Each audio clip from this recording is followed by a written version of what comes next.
జనసేన ఆవిర్భావ దినోత్సవం సందర్భంగా అనకాపల్లి నియోజకవర్గంలో గురువారం జరిగే బైక్ ర్యాలీని 14న జరిగే పార్టీ ఆవిర్భావ దినోత్సవాన్ని జయప్రదం చేయాలని అనకాపల్లి జనసేన నియోజకవర్గం ఇన్ఛార్జ్ భీమరిశెట్టి రామకృష్ణ కోరారు.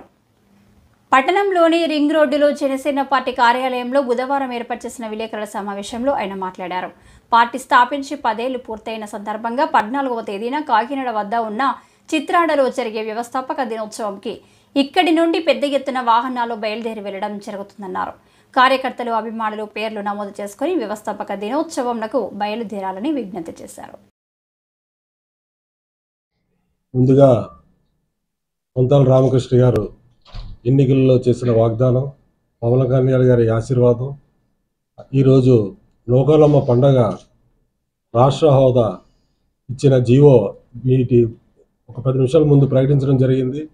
అందుకు రాష్ట్ర ప్రభుత్వానికి, ప్రత్యేకంగా ముఖ్యమంత్రి చంద్రబాబు నాయుడు గారికి, అలాగే ఉప ముఖ్యమంత్రి మా నాయకుడు పవన్ కళ్యాణ్ గారికి, కొంతాల రామకృష్ణ గారికి, తదితర కూటమి నాయకులందరికీ కూడా అనకాపల్లి ప్రజల తరఫున ధన్యవాదాలు తెలియజేసుకుంటూ, ఈ నెల 14వ తేదీన జనసేన పార్టీ ఆవిర్భావ సభ సందర్భంగా కొంతాల రామకృష్ణ గారి ఆదేశాల మేరకు రేపు సాయంత్రం 4 గంటలకి బైక్ ర్యాలీ జరుగుతుంది. 2014లో స్థాపించిన జనసేన పార్టీ 2024 10 సంవత్సరాలు పవన్ కళ్యాణ్ గారి ఒంటరి పోరాటంతో అనేక ప్రజల తరపున పోరాటాలు చేసి ఈ జనసేన పార్టీని 2024లో అధికారంలోకి తీసుకొచ్చారు.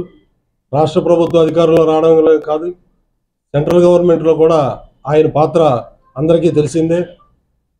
2024 పార్టీ ఆవిర్భావ సభ రోజు చెప్పారు, గెలిచి మనం విజయోత్సవ సభ చేసుకుందామని. అందుకు కానుకగా ఈ 2025 పార్టీ కార్యక్రమం భారీగా చేయుటకు అనకాపల్లి నియోజకవర్గ శాసనసభ్యులు కొంతాల రామకృష్ణ గారు ఇప్పటికే మాకు ఆదేశాలు జారీ చేసి ఉన్నారు. దీనికి అనుగుణంగా రేపు బైక్ ర్యాలీ అత్యంత వైభవంగా జరుగుతుంది. అలాగే 14వ తేదీన ప్రతి వీధిలో, ప్రతి గ్రామంలో కూడా జెండా పండుగ కార్యక్రమం భారీగా నిర్వహిస్తున్నాం. దీనికి జనసేన నాయకులు, కార్యకర్తలు అందరూ కూడా విశేషంగా కృషి చేస్తున్నారు.